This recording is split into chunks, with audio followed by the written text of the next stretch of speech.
Hey, everyone, and welcome to the Ready to Fight podcast. I am your host, Bruce Kimbrell, and along with me today is Ron Hantz. Ron, how are you doing, my friend? I'm good, brother. How you doing? I'm doing great. Glad to have you on the show today. Glad to be here. Thank you. Yes, sir. I'm going to do a quick introduction of Ron. Ron is a close friend of mine. I've known him for many years now, and we'll talk about some of that as we go through the show. But Ron is a Christian man. He's married. He has 2 kids. Ron has over 30 years of law enforcement experience. He is a master instructor trainer for strategies and tactics of patrol stops officer survival program, and we will talk about a lot of that as we go along this. DPS close quarters combat instructor. He is a Death Tech distraction device instructor, defensive tactics baton instructor. He is an IACP drug recognition expert, safe and legal traffic stops, which is SALTs instructor, less than lethal deployment instructor, Death Tech chemical agent instructor, MARTAC tactical physical tactics instructor. That's a tongue tie. Use of force expert witness. And this is not just in local, this is utilized in federal, state, and also in department disciplinary hearings. He's a police tactics and traffic stops expert witness, an NRA pistol instructor, vice president of Mishawaka Fraternal Order of Police, Lodge 96. Ron has a lot of experience to bring to the table from the local law enforcement standpoint, and he's got a lot of training experience, and we'll discuss a lot of this as we go along throughout this program today. But again, Ron, it is so awesome to have you on the show today, man. Glad to be here, brother. Thank you. I'm honored. Yes, sir. So, Ron, we're going to start from the very beginning. Tell us what it was like growing up in a Hantz home, kind of where you grew up, and how many siblings and stuff you had. Well, I grew up in northeastern Indiana in the Steuben County area, and I have a brother and a sister and quite a big extended family. I come from a family of police officers. I got 2 uncles that were police officers. My little brother was a police officer. My cousin used to be a police officer. So there was always the police line of the thin blue line ran through our family very deeply. It was always something that's what I wanted to do. There was never a doubt about that. So definitely had a good childhood. I think it taught me a lot about responsibility and working hard. It was always instilled into us. And it was just a very, looking back, I'd seen so many people through the years that wasn't as blessed as I was to have the family that I have. Yeah, that's awesome. You grow up playing sports and stuff in school, or Yes, I played basketball and football. nice, so pretty athletic. Yeah. And obviously, you said you have a lot of family members that were law enforcement. So, with that, is that what the driving factor was for you to become uh, or join law enforcement as well? Yes, and I also had a bunch of family members that were in the military, and I always grew up hearing about one specific family member that had died. It struck me that he had been killed in Vietnam. And I remember my family telling me that I reminded them of Hermie. And I'm like, who's Hermie? And he was a Green Beret in Vietnam. Came back home a couple of different times and couldn't live a civilian life. And then ended up going back for, I believe it was his 3rd or 4th tour. And he got killed over there. And I really, as I got older, it's something that I researched him on my own, and he touched my heart. The bravery and the just the person that everything I found out about him. He was dead before I was ever alive, but it's somebody that touched my heart. And as I had a plaque made up with the Warriors Creed on it with his picture, and my kids to this day know the date that Herman was killed in action, and they always pay respect. We talked about it just the other day, actually, that they know all about him and his story and his bravery, and the honor of who he was will never leave in our family. And I'll hand these items that I've made up to honor him to my kids someday. And it's just that line of thinking, it's just something that people that are willing to stand up for their country, like you, or my family members or other people out there, has always been something that I just want to defend and I want to protect, and I want to do everything I can do to honor people like you guys. You guys are the real heroes. I appreciate that. Thank you so much, man. That is awesome that you never even getting a chance to meet him, but you still honor him to this day. That's incredible of just the respect that you have for him. So I His plaque appreciate is that. in my office, That's and awesome. it shows his picture with a Warriors creed, and it's a pretty cool. That's cool. So joining the police force, what age were you when you decided to go into that realm? Just turned 23 years old when I got my chance. And where I grew up at, there wasn't a lot of openings, and there was a whole bunch of people that wanted to do it. It's kind of changed. The tide has changed in recent years where not as many people want to do it anymore for multiple reasons. But back when I got on, it was very difficult to get in. But I got very fortunate to get my foot in the door by joining a cadet type program, and then eventually getting hired and working in the sheriff's department in the confinement division. And then I worked my way through that for a few years. And I was also a part timer on the road for free, it's called the reserve officer. And then I did that for a little while, and then I got put on the road. So it was about 23 years old when I got my foot in the door. And then I went full time on the road when I was 25. Nice. So you went to the police academy. What was the academy like for you coming from, just high school sports and things like that into now you're going into a police academy? What did that look like for you? The police academy back then, when I went to the academy, was militaristic. I went to the Indiana Law Enforcement Academy near Indianapolis, and we had drill instructors, and it was very disciplined. I've always been a firm supporter of not everyone should get a trophy. There should be a failure rate on any type of law enforcement or military job. Not everybody should get in. It should be something you earn. But it was challenging, but I wouldn't say that it was by any means overbearing. It was a basic academy with a militaristic tone to it. Again, I think it should be something that there is a failure rate. There was a failure rate when I went through, and that failure rate, a lot of places started going to a guardian concept instead of a warrior concept. And when they did that, they went into more of a college campus type of settings. And I disagree with that 100%. I teach in those types of atmospheres sometimes, and I teach in the militaristic atmosphere quite a bit. And there's no doubt about the quality of the student that comes out is much, much better prepared for what the streets are going to throw at them from the militaristic approach to training them. That's awesome. So now here you are. You said you're 25 years old. You're on the streets. You're by yourself. And for the next, how many years did you run patrol? I did, well, 26 years at Mishawaka, and I did 2 years at the city of Waterloo before I went to Mishawaka. So I did 28 total years, a little bit over 28 years on the road full time. And part of that time I was in the street crimes. It was called Neighborhood Enforcement Team at the time. And that was a proactive policing unit. And also I was a supervisor also for part of my time. So on patrol, you didn't just do patrol. I know that for a fact that you've done a lot of other things. Yeah. What type of, I know you've helped other agencies, you've been a part of other agencies, you do a lot, I mean, you've been expert witness, you've done all these different things. So walk us through kind of like the history of from 25 years old being on the street to what landed you almost 28 years later, where that put you at. Kind of give us that run through. Well, honestly, looking back, I think it was a God thing for me. There was people that were put into my life to guide me that I couldn't have asked for better people to guide me through the process and make me, to train me up and to make me somebody that, had a certain type of an outlook as a police officer.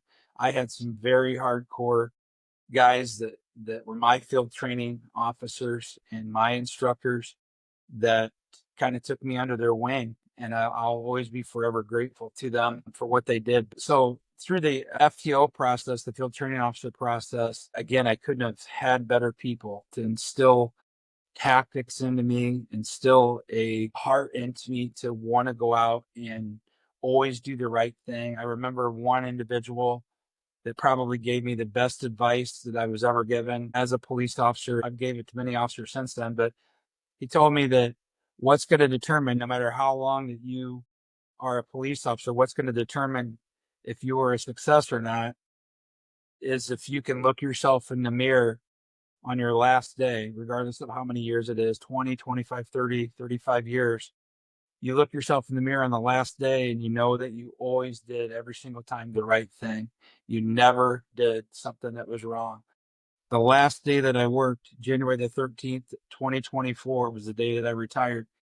The last day that I worked, I walked up to the mirror and I said, well done. I always did it. I never did something that I shouldn't have done. Um, I never overlooked something that I should have not overlooked. I've always did the right thing, and it wasn't always popular. It wasn't always popular at all. I think it did hinder my advancement in some ways, but that's okay. I looked myself in the mirror, and that's what's important, because I served that badge with honor, and that was the most important. But so right out of the academy, my department recognized that I wanted to be a instructor. So they filed for a hardship and got me into the instructor training program. This is like 2 months after I graduated, Wow. which is unheard of. Usually you got to do like at least 3 years. I got into that and came back and just started instructing, started going to every school I could go to. And I became, an instructor. And then my biggest passion was with the program called the Strategies and Tactics of Patrol Stops, which one of my first FTOs was one of the first stops instructors of all time. And he looked at me one night and he said, this Hantz, he goes, you need to go to stops. I just went to this class, become an instructor. And he goes, it's all about tactics, and you want to arrest everybody that out here that's doing stuff wrong. He goes, it's all about tactics and going out and being an aggressive policeman. And so that summer I volunteered to go to the program, the basic program. A couple years later, he got me into the instructor program. And then about 6 years later, I became an instructor trainer, which is like one of the top 10 in the country in that program.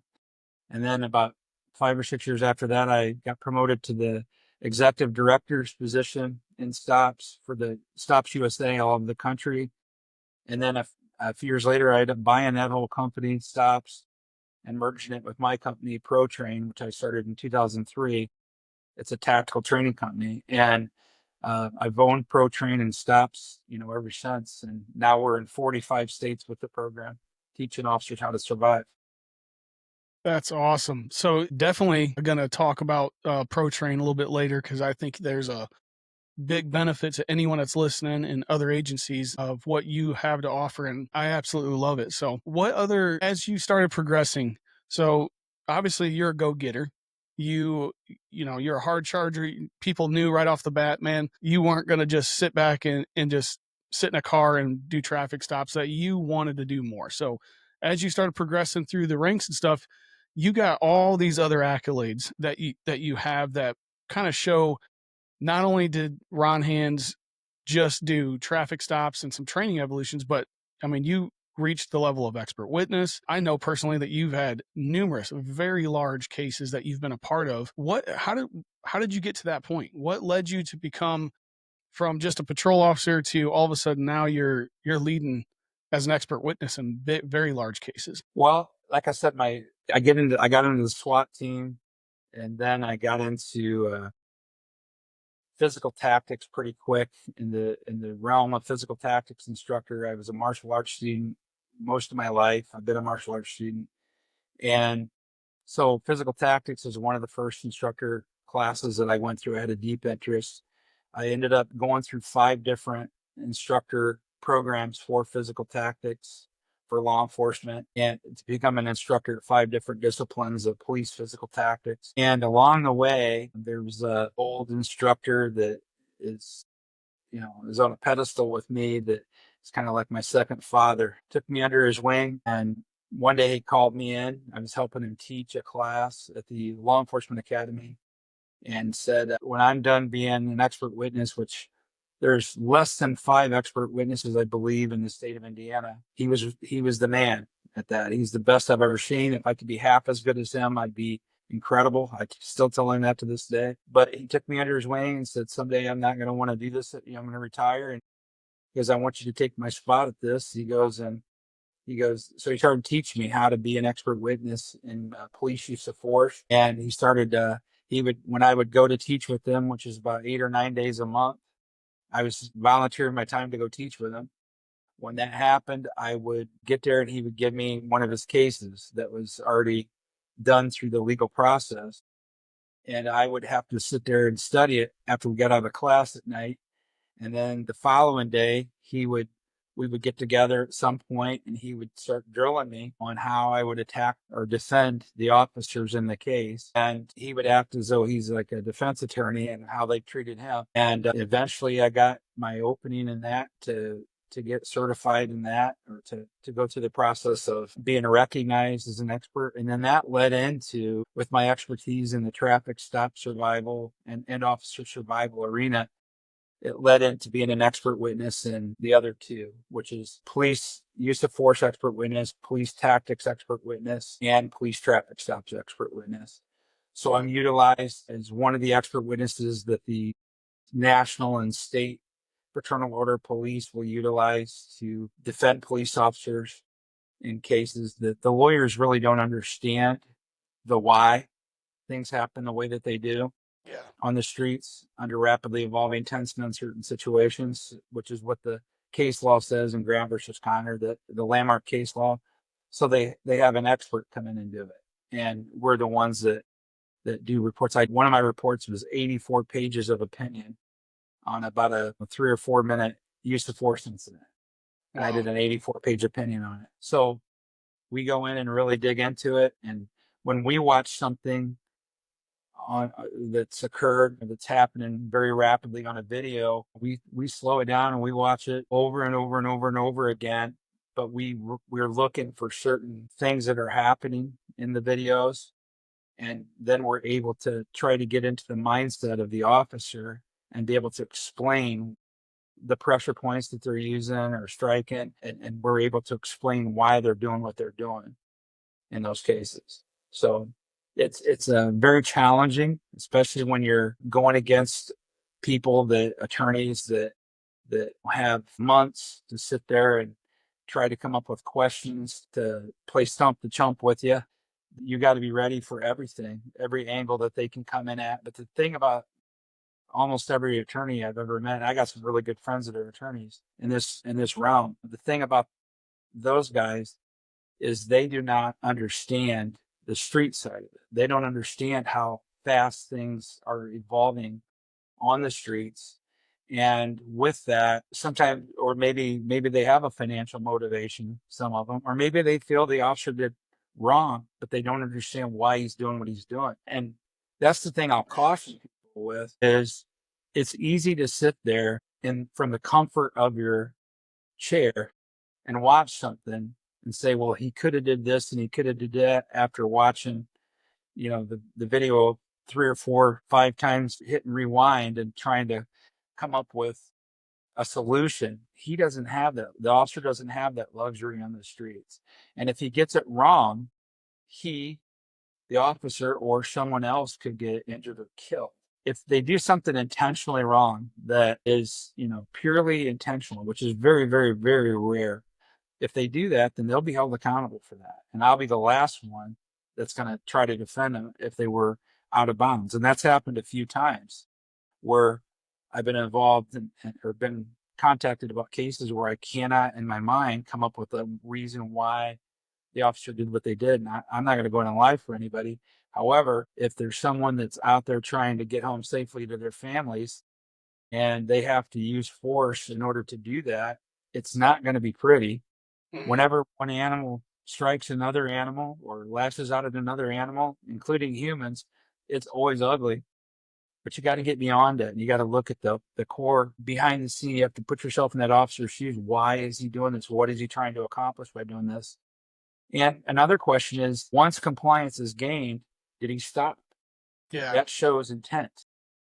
If he gets compliance and compliance is gained, he gets the cuffs on and there's no more force used, well, he's trying to get the cuffs on. The bad guy shouldn't have did what he did. Bad guy shouldn't have fought him. Bad guy shouldn't have, ran at 100 mph through every intersection and squared off on him. And the officer had to punch him in the face to get control of him because he's, you're back here in the back of the woods and you're fighting for your life potentially. And this guy is willing to die to get away from you or kill anybody that gets in his path. Now, all of a sudden, he squares off on you, you might have to punch it in the face, and it's going to be ugly. But the officer just has to be what we call objectively reasonable, and that's Graham versus Connor language.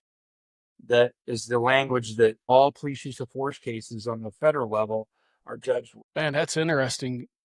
Yeah, because it's so easy for you to sit back, like you said, and I do this myself. Watch a YouTube video of, police watch or something like that, and you watch this traffic stop, and you're like, "Why did they do that?" And your mind automatically goes into, well, I would have responded this way, and it's hard to do that because they're making rapid decisions in a very short period of time, milliseconds. So, yeah, Well, that's it.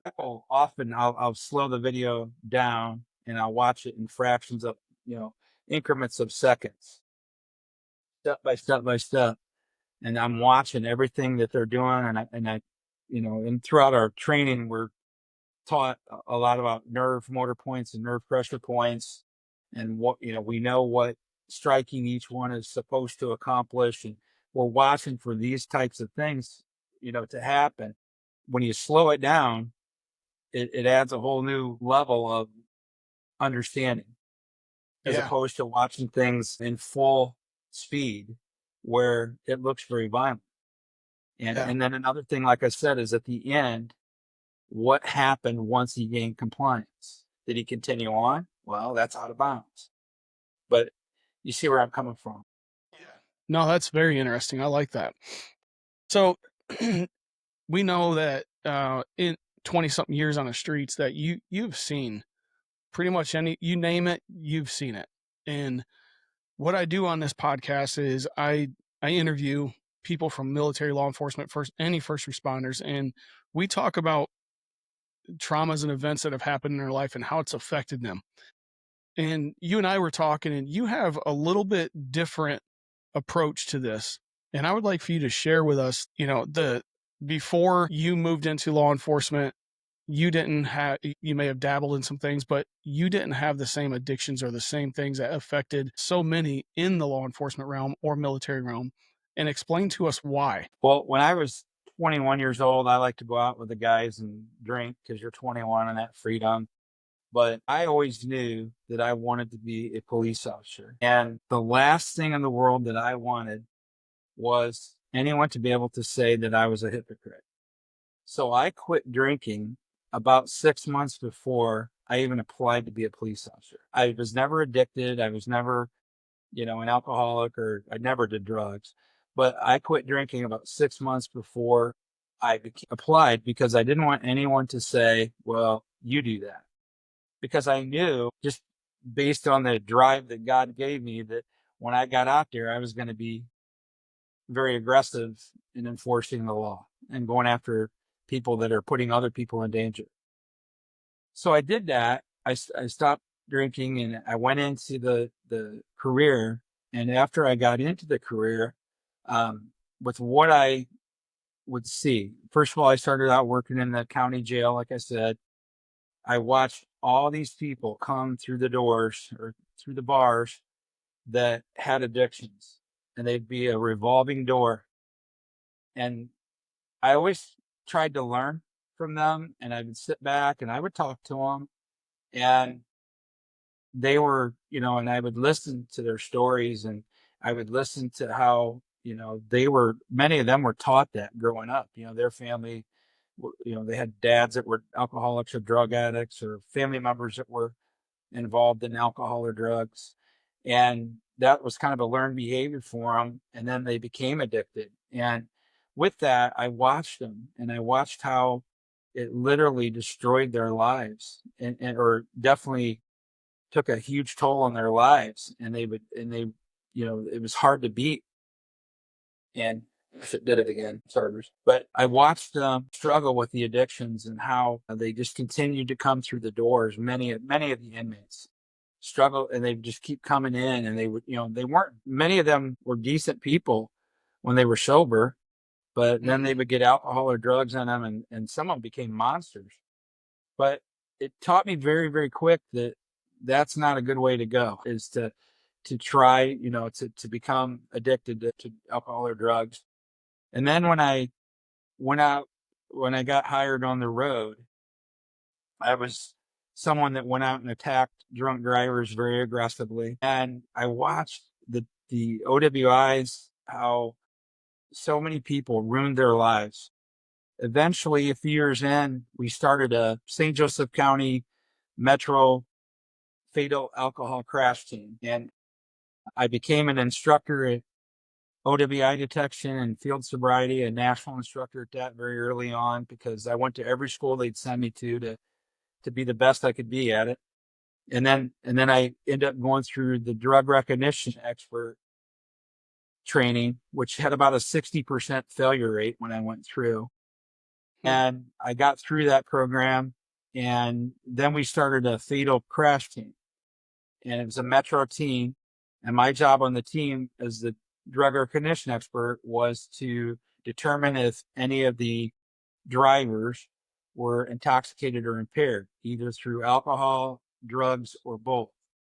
So then once I got on that team, especially, I witnessed the alcohol addiction and drug addictions, because I arrested them, destroy their lives, because they would end up killing people in crashes or seriously injuring people in crashes. And now they're going to prison for extended periods of time. And we have zero tolerance. I was the guy that arrested, there was a drunk sitting at a stoplight in a turn lane, and two cops got in a wreck in an intersection going to a hot call, and the cops hit his car. And I went out, and while they were talking to him, they called me in to do the evaluation on everybody.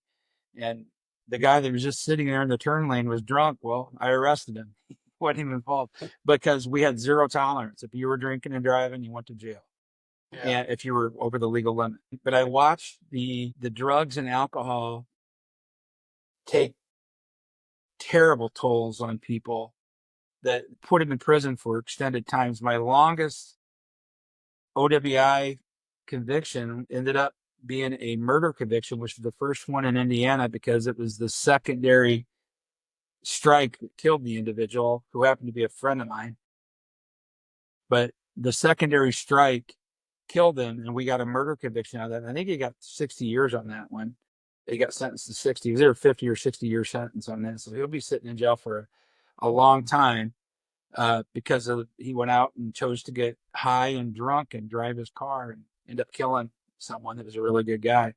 So I watched it destroy lives, that aspect. And then I got into, when this was all going on, I was involved in what they called the neighborhood enforcement team, which essentially was a street crimes unit. And we went out and we dealt with informants all day long. It was pretty much our job, where we would arrest someone, and then we would work our way up the food chain. We were dealing with addicts every day. And we'd go into these houses either through search warrants or knock and talks. We'd go into these houses, and, there'd be furniture in the house, and husband and wife and kids early on. And then eventually we'd go back to the house, because we were always getting tips on stuff going on. And we would go deal with the tips and investigate the tips. And next time you go in, there'd be no furniture, there'd be no TV, because he sold them for methamphetamines or something. And the kids, the wife and kids are gone because they got divorced. And this guy's in and out of jail. And I watched that happen so many times, where you go into houses, there'd be pictures of these beautiful families with kids, and then the guy's, it becomes an addict, or the woman becomes an addict, and it all goes away, and their lives are destroyed because of addiction. So you could offer me $10 million right now to take a hit of a drug or something, and I'd say ain't happening, not going to happen. There's no way I would put that stuff in my system, just because of everything I've ever watched. No way. So that's a good approach to it for sure. What about, so we hear so many that struggle with, like, what we call now post-traumatic stress. Yes. Dealing with so much trauma that you see, from fatal shootings to suicides to car accidents and all this stuff. How did you process and deal with that stuff on a daily basis? Because now you're on the streets, you're running into this stuff. You get off work, you come home, and you run everyday life. It's totally different than in a military setting, where you do this, but you're still on deployment, and it just keeps day in, day out. Walk us through what that was like for you. I remember when I was being trained, there was a little old man that died of natural causes, and it freaked me out. When I walked into the house with the FTO, there was a dead guy laying there. He just died of natural causes. And I remember it shocked my conscience a little bit. And then, as time went on, I remember my first fatality crash. I was right down the street. It was a train hit a vehicle. It was an old Chevy Suburban, and it hit a vehicle. I was obviously right down. I was literally like 5 blocks away. I got there real quick. The steam was still coming off the vehicle and the train, and I remember all the details. I remember the measurements of how far the car was pushed and how many cars were in the train. I remember all this still today, this many years later. But I walked up to the vehicle, and there was a guy that was laying across. It was a Suburban, and he was laying across the vehicle. It was all smashed up on the front of this train, smoke coming out of it. And I looked at the guy, and I thought, oh my God, he's dead. And it shocked my conscience. And I turned around, and I looked up at the sky, and I like talked to God for a second, and I thought he was dead. I turned back around, and his stomach twitched a little bit, and he ended up dying right after. He was all pinned in the vehicle and stuff. He ended up dying. And I looked, and it's like, wait a minute, he's in the passenger seat. And even though the car was all mangled up, and I realized then he was in the passenger seat. So I went out and I started walking down the tracks by myself. There's a fire department, and the other officers were getting there at that time. So I started looking to see if there was other people. And I found a guy that was under the train, and I'll never forget this. There were 64 cars in the train, and 40 to 64 had went over the top of this guy. So there were still 22 cars left that could have went over him for the train, but the train got stopped. And I remember looking at him, and he was all mangled up and everything. And I remember turning around, and it just completely shocked my conscience. It was pitch black. I was waiting on him to grab me or something, even though it wasn't possible, obviously. But it shocked my conscience. And then I remember that one kept me up for maybe a week or two. But after that, like, it's not that it'll never will hit me. It's not that I'm big and bad. I've had several people actually shoot themselves right in front of me. And I've had the one that bothered me was a little 6-year-old kid got into a electrical box, and it took about hour and a half, 2 hours before we could get the power shut off. It was on Thanksgiving Day, and I was the first one at that one. That struck me a little bit because he looked like my boy. When I looked down in the box, he looked like my boy. Was about that age and had the same haircut. And that one, but it's just so far everything has. I just haven't, it hasn't affected me too much. It's this short term stuff that shocks your conscience and stuff. So far, I'm okay. And it's not that I'm big and bad or anything like that. It just hasn't hit me really. I deal with it. It's a part of the job. You see a lot of terrible things out there on the streets. A lot of terrible things. Just like in the military. I mean, I think the military is probably worse. But I mean, it's not just policemen and military though. I mean, you got doctors and nurses that also see a lot of terrible things. However, right before I retired, we had a 80-some-year-old man that walked in front of an Amtrak, and we get there, and he's all over the place. And there was a doctor that had just retired from the emergency room that was on call. He had just started to kind of take up time, I guess, because he was retired and bored, became a deputy coroner. And him and we're walking down the tracks together, and there's a lot of body parts all over the place. And I'm not really thinking a lot about it because you see that stuff quite a bit. And he said, he goes, oh, this is just so nasty. He goes, I've never seen anything like this before. And I looked at him, and he was a trauma doc at the hospital, the trauma center. And I thought, yeah, you're probably right. I mean, you haven't seen this, because people they're coming there and they're not, obviously this guy ain't going anywhere, but it's just something but on the other side of that, I have seen other people that including within my family, that PTSD is really affected, and friends PTSD is affected, and I have the utmost respect for them. I say all the time, I want to do everything I could do to help with them people and help them get over it and get through it or whatever, because the things that people see aren't, most people wouldn't be able to, that on the outside wouldn't be able to stomach it. I think we got to be there for each other. And I think more importantly, I think something that life has taught me is we need God. And I think that God has really, um, that's the key right there. Yeah. Yeah, for sure. So that actually segues right into the next thing. So did you grow up going to church? No, no, my family was Catholic, and I went to church on special occasions, but I didn't have a deep root in it. And I would look at them, and they were up and down and doing all this stuff, and I didn't understand it, nor did I really care to understand it. I just didn't really it didn't really appeal to me. And so, I just kind of lived my life, and I was always real busy working and a lot of hours, pushed myself in every job I did and stuff, and I just never got involved in it. I'll be, probably 20 years ago or so. I don't know. There's something started tugging at my heart though with God.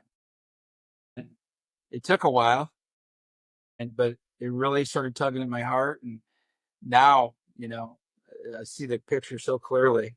Just time has taught me that God is the answer. And that's kind of where we're at with everything today. Yeah, so I want to kind of touch on one, how we met, but I also want to touch on you have some incredible assets, guys that like Jim Bontrager, that is Yes. a powerful man, Yes. incredible Christian, and Yes. he's always been on your side. But Yeah. let's start with first how you and I met, and then we'll traverse through that, and then we'll get on to the gym. Yes. So you and I met through mutual friends, actually another pastor, John Young, and you and I met, and we started training together, and we started, I think, pretty very rapidly we became very good friends. I think it just kind of is a natural thing that we become friends. And I remember that you invited me to your church, and I remember that when I went to your church, I really didn't know, and you were in a like a play or something or whatever, and that was the first time I was ever exposed to Pentecostal. And I went there, and then I remember the second time you invited me, and I'm looking around, and I'm like, I love the passion of the people.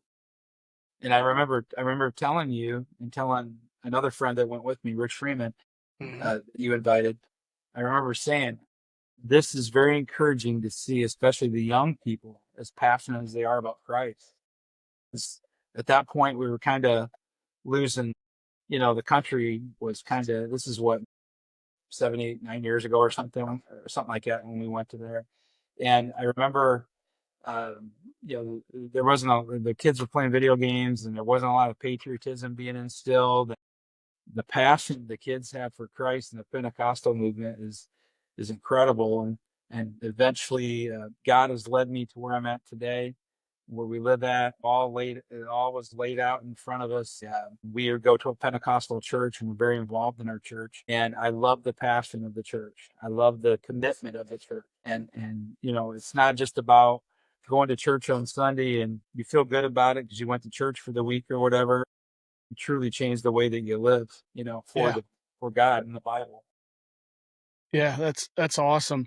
So I do remember this because John Young was running, I want to say it was the prison ministry. I think he was going to the prisons and doing a ministry there. Yes. He told me at one point, he's like, "Man, you got to meet this guy, because you guys used to hang out a little bit and whatever." So I met you through him, and Yes. we did, man. We hit it off right away. We became great friends. We did some training evolutions and things together. We got a Yes. lot of history together now. And Yes. then through you, I meet this other guy named Jim, and I remember you mentioning his name numerous times. And man, you got to meet this guy and whatever. Yes. And then I started doing a little bit of research on who Jim Bontrager is. And this whole time, you've got this incredible guy that is super close to you, that is God fearing, God loving, just a powerful man of God. And his name is Jim Bontrager. Tell us a little bit about how you met Jim, kind of what he does, and then how he helped as well, kind of mentor in a sense. Good. He sure did. I owe him so much. Well, I met Jim through a mutual friend. My friend and I, who was also a Mishawaka police officer, said, "Are you familiar with Jim Bontrager?" And I knew who he was. He was the lead chaplain for the Elkhart Police Department. He was on Mishawaka next door, and I knew of him, and I had heard a lot about him, but I didn't really know him at that point. So then we ended up that day, he set up a meeting, and Jim and I we didn't really talk much the first time that we met. And then Jim, I believe, reached out to me, and we met the second time at his house. And I took my kids over there, and he was, he's a Marine, right? You're always a Marine. Once you're a Marine, always a Marine. Hmm. He has a 50 foot tall zip line that has towers, built up to them, and they have steel targets down the course, the zip lines, and they shoot as they go down the zip lines. And he has all these rappel tower. He has a full Marine Corps obstacle course in his yard. He's a patriot, like one of the best patriots I ever met, if not the best patriot I've ever met in my life, and Christian guy. And I remember he started talking to me really heavy about God. And he actually, most people, for whatever reason, didn't really confront me about, where are you going to go when you die, kind of. And Jim did. Yeah. And he told me the way it really goes with the Bible. And I remember him, like, then he baptized me for the first time. I got baptized, and just kept me on that line. And I tell you what, it doesn't get any better than Jim Vonchever. And he leads a group of about, I think it's around 4,000 pastors worldwide today. He's the president of the International Police Chaplains Organization. And he's one of the most passionate, patriotic people that I have ever met in my life, and just a great friend. But yeah, I think that I introduced you to Jim then, correct? If I remember right. Yes, sir. Yeah, the people. It's so important to have good people like that, to surround yourself with. And I actually had this conversation yesterday with an individual that's struggling right now, and I'm trying to bring him to church. And I said to him, I go, it's so important that you surround yourself with people that are better than you, not people that are dragging you down. And he's Yeah. got a circle of people that keep dragging him down. And so I'm going to work with him to surround him with good people that, like Jim did, like you've done, like this is your core group of people. It's so important to have good people around you. Yes, sir, it is. Yeah, so let's move into the next portion of this. So you went all these years without being a Christian. You go to a church service that kind of sparks a little bit there, and then you end up finally committing your life to Christ. And what does Ron Hantz' life look like after this transition period? This about law enforcement. So in law enforcement, you have to have 24-hour coverage 7 days a week. And with that, you work most weekends because somebody's got to be working.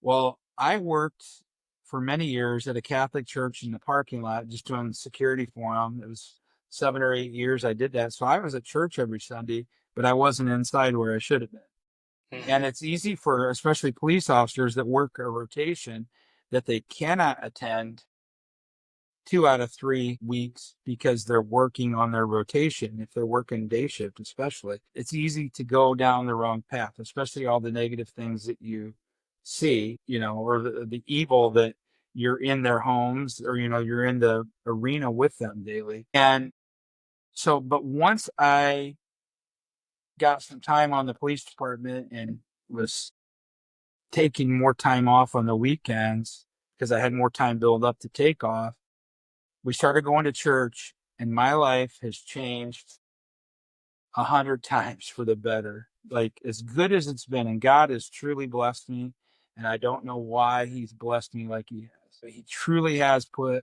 all these people into place. It's a work of God. There's no doubt in my mind that God has done this for me, and all the things that have lined up that have to be God. But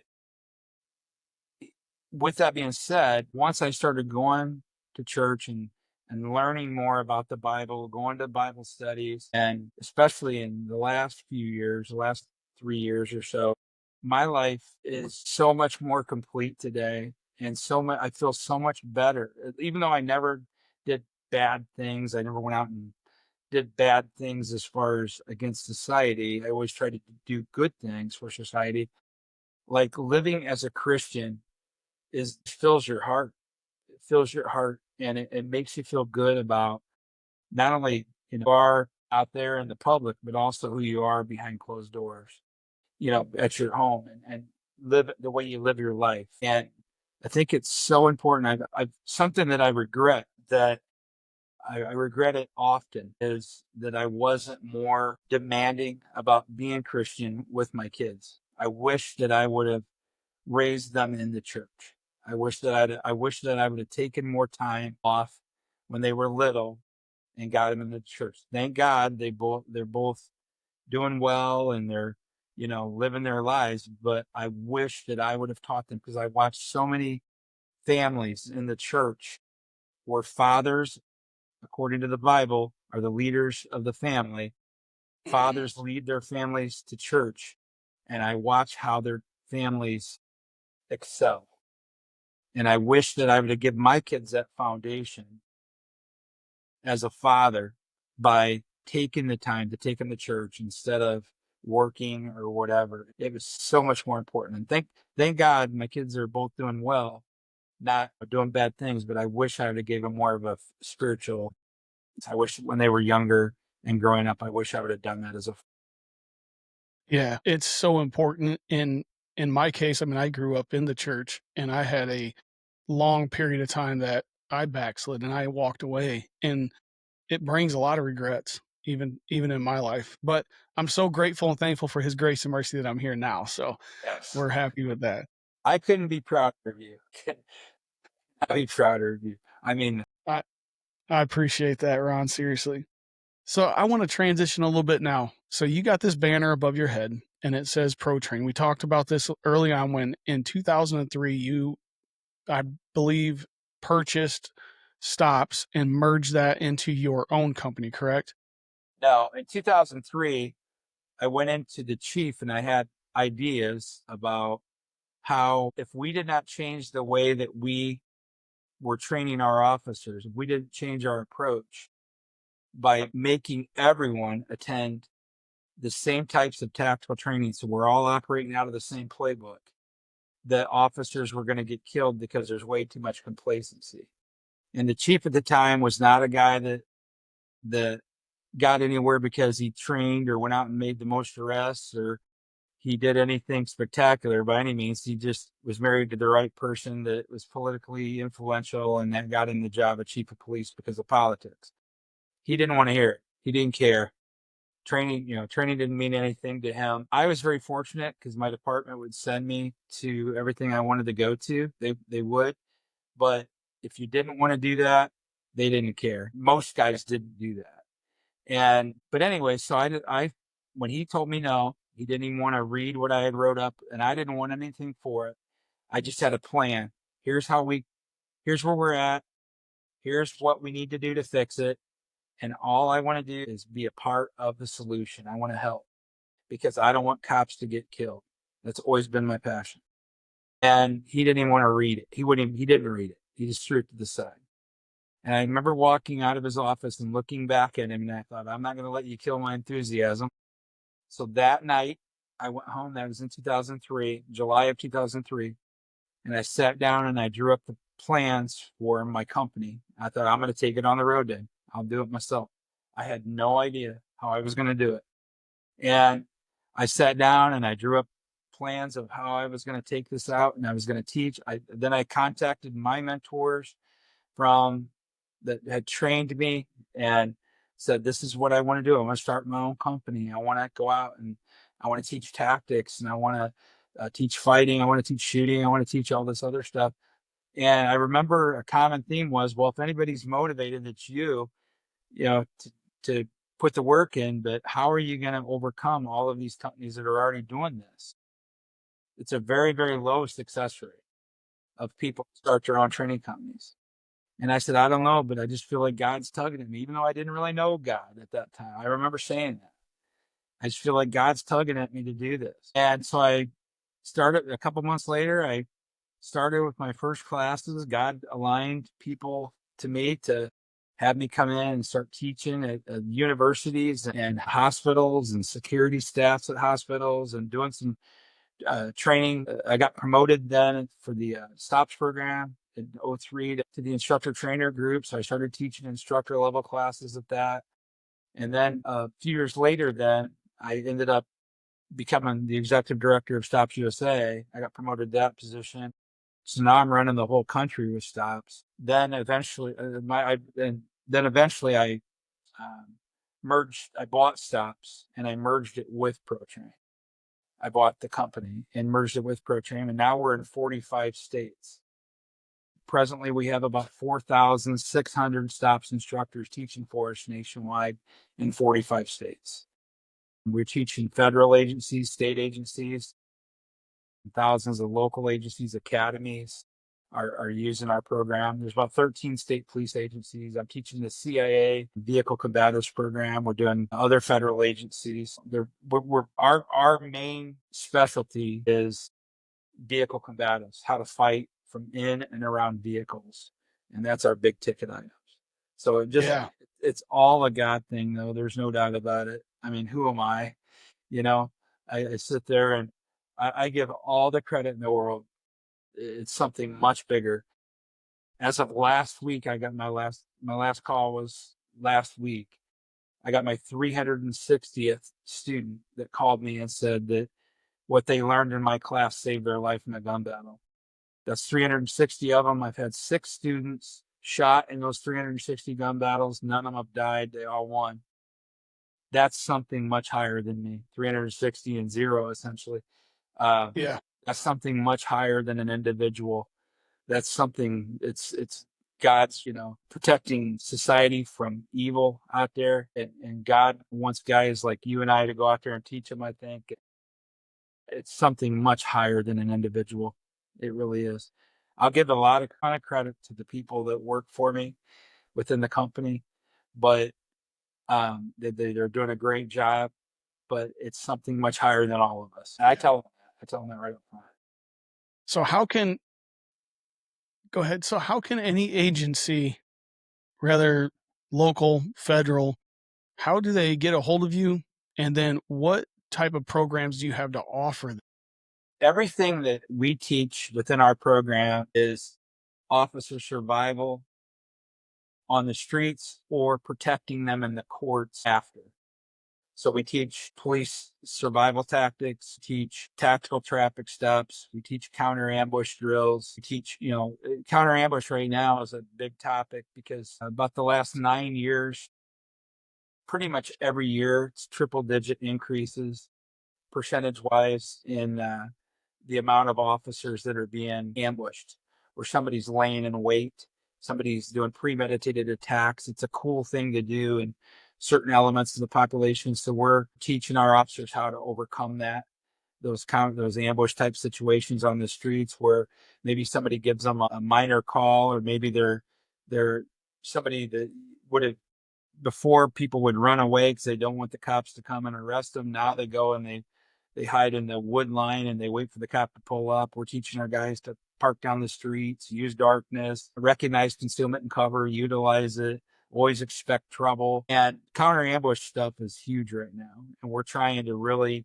counter what's going on the streets by teaching the officers how to counter ambushes by, first of all, not setting themselves up for failure by doing stupid things, by always doing the unexpected and always expecting trouble. That way the reactionary time's good, and always using good tactics. Every call you go to, every time you stop a car, every time you go to a call, you're always expecting something bad to happen. That way your alert level is way up there, your alertness level, and you're not slow to respond, and you're able to overcome those attacks because you're not making yourselves vulnerable and your mindset's in the right place. Yeah. So counter ambush stuff. And then the last part of that would be the police use of force instruction, teaching officers that it's okay to win. A lot of cops, hesitate. The FBI estimates that 1 in 3 police officers feloniously killed every year will take no evasive action. They simply freeze. They hesitate when somebody is prepared to kill them or kill them, and they watch their own death. So we teach people that it's okay to win. Here's the law. We have attorneys on our staff that come in, and these people, these attorneys, they specialize in this sort of thing from the legal realm. And they come in and they teach officers with case laws that it's okay to win. You don't have to be a sacrificial lamb. You don't have to take the first punch. You don't have to let somebody shoot at you. So we teach people it's okay to win. And we have the attorneys on our staff that go in and do it from the legal standpoint. And then we as expert witnesses come in and seal that up with about the police tactics, that it's okay to win. So what's the website? How do they get a hold of you guys?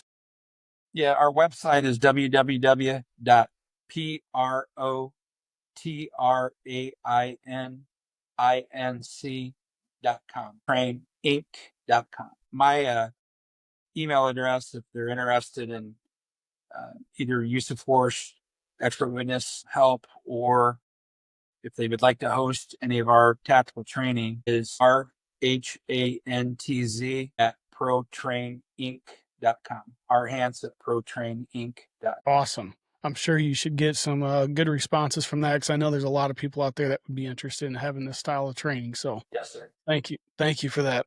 Thank you. So I want to close this up a little bit with kind of twofold from you. Give the audience I guess we'd say like a final challenge on those that may be struggling with some situations and things in life that maybe they don't have hope anymore, or maybe even to the Christians that are out there that are still struggling and just life issues, life situations and things like that. What would you give as a final challenge to everybody that's listening today? I think that the most important thing that you can do if you're having challenges in your life is to first get your life right with God.